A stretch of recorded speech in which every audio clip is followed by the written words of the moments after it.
everybody, this is Bloomfield Horsemanship coming to you with some more lessons from the horse.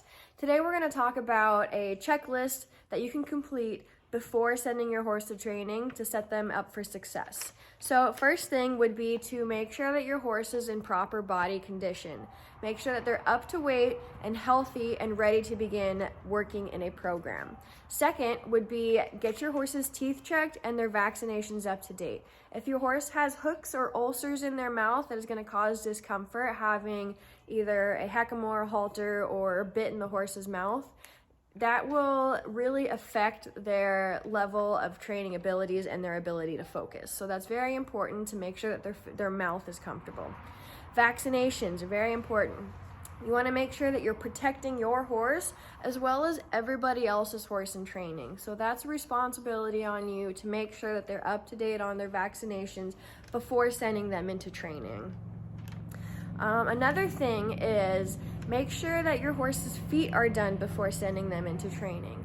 So whether they only need a trim or if your horse needs shoes or boots, that is between you and your farrier to decide to consider the environment and terrain that your horse will be working on. So if your trainer plans to ride the horse on rocky terrain, it might be a good idea to send some boots with your horses. That way they don't have any issues or soundness issues with their feet. No hoof, no horse, right? So we want to make sure that we really take care of their hooves. So another thing is getting a chiropractor out or a vet to do a soundness exam on your horse and to make sure that they're in alignment before they go into training. Because again, we want to make sure our horse is the most comfortable possible. Let's say there could be a pre-existing condition that you didn't know about because the horse hasn't been in continuous, consistent work and training.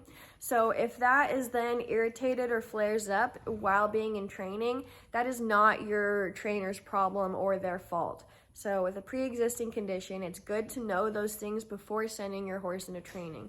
Of course, things can happen. Horses can hurt themselves on anything. So you want to make sure that you're setting your horse up to be as comfortable as possible. So we also love to have a detailed write-up about your horse's past life, anything that they may have been through, their current level of training. We want to know their weaknesses and what they're good at. So let's say your horse kicks or maybe they bites or they'll shoulder check you or they try to take off while leading or bucks. Any of those issues need to be made aware to the trainer to keep them safe. Your trainer is risking their life to get on and help train your horse. So we need to know these things in advance to keep ourselves safe. Also, having a list of what your horse is good at really helps us know how to build your horse's confidence and what we can fall back on. So if you have any tips or tricks that you do to keep your horse in a good place of mind or to help them perform a task, we love to know those things too. So we also want to know what your expectations and goals are with this horse. That way we can form our program specifically for what you plan to be doing in the future and to set you up to have a horse that you're happy with and communicate well with. With that being said, you need to also have an open mind and be willing to listen to your trainer if these goals and expectations are unrealistic. Every horse and every person has different capabilities, and so they might not be the perfect fit for you. And if they are not, you need to either be willing to adjust your expectations or maybe even find a horse that is better suited for you. So that is also something to consider before sending your horse into training, is being able to find a trainer that aligns with your philosophy and that you can trust to tell you the truth. So of course, there's always going to be exceptions.